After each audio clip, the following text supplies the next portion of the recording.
देखो, आपने अक्सर सुना होगा लोगों को ये कहते हुए कि मुसलमानों ने क्या किया है, क्या दिया है मुसलमानों ने इस दुनिया को।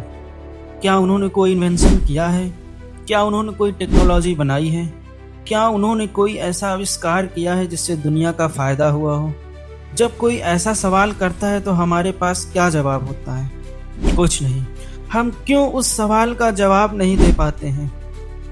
आज हम बात करेंगे उन्हीं चीज़ों के ऊपर जो मुसलमानों ने इन्वेंट किए हैं। खिलाफत राशिदा वो अम्पायर थी जिसने थोड़ी ही समय में बड़े बड़े अम्पायर को क्रश किया और पहली बार दुनिया के सुपर पावर में मुसलमान आए।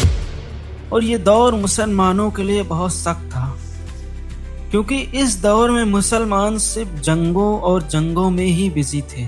लेकिन खिलाफत राशिदा जब अपने पीक पर पहुंची तो खिलाफत राशिदा को दुनिया से ख़त्म कर दिया और खिलाफत एक नए ख़ानदान में आई, खिलाफत बनु उमैया। और इस खिलाफत में मुसलमानों की ताकत और बढ़ी। लेकिन एक कमी थी इस खिलाफत में कि ये सिर्फ अरबों को ही बादशाह समझते थे और बाकी कौमों को ये अपना ग़ुलाम समझते थे। और यही एक रीज़न था कि मुसलमान कभी यूनाइट नहीं हो पाए। लेकिन इस खिलाफत के बाद दुनिया में मुसलमानों की खिलाफत एक तीसरे ख़ानदान के पास आई, जिसे हम अब्बासिद खिलाफत कहते हैं, जिसने आने वाले मुस्लिम दुनिया को हमेशा के लिए बदल के रख दिया। और इसे खिलाफत को दुनिया आज एक ही नाम से जानती है, the golden age of Islam. और अब ये दौर था कि मुसलमानों ने इतनी बड़ी दुनिया फतह कर ली थी कि अब उन्हें और आगे जाने की ज़रूरत नहीं पड़ी।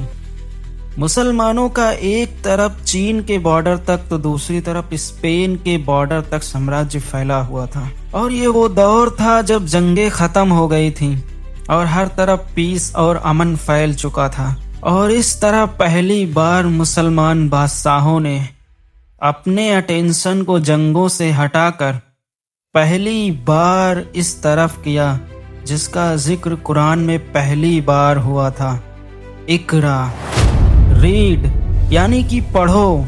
और इस तरह बादशाह ने दुनिया में अपना नया कैपिटल बनाया, बगदाद, दुनिया का वो सबसे बड़ा शहर जो अटेंशन का केंद्र बनने वाला था। और इस तरह ये बात पूरी दुनिया में फैली कि अगर कोई पढ़ना और लिखना चाहता है तो वह मुसलमानों के इस शहर बगदाद में आ सकता है।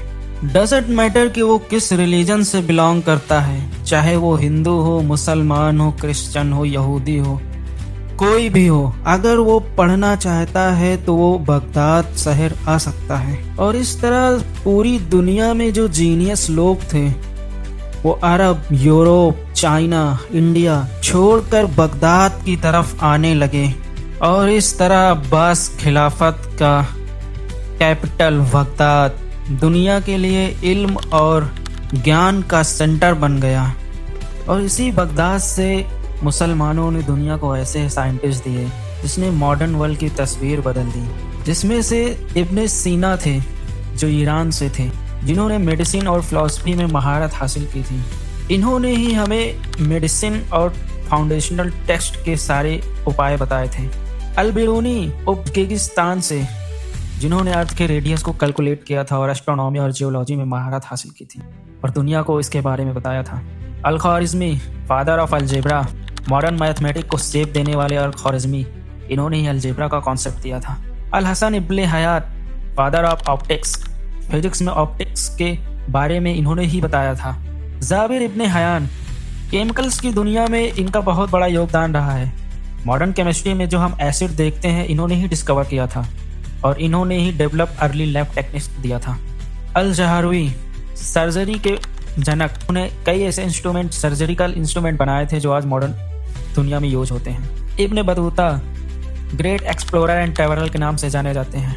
इन्होंने ही 75,000 माइल अक्रॉस 44 कंट्रियों में ट्रेवल किया था और दुनिया को एक रास्ता दिखाया था।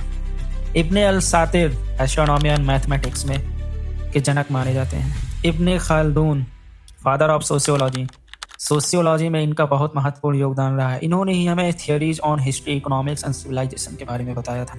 अल तूसी ईरान से थे। एस्ट्रोनॉमी और इंजीनियरिंग में इनकी बहुत महारत हासिल थी। इन्होंने हमें design, observation, advance trigonometry and improve astronomical instrument के बारे में बताया था। ये ऐसे साइंटिस्ट हुए हैं इस्लामिक हिस्ट्री में जिन्होंने मॉडर्न दुनिया को एक शेप दिया था।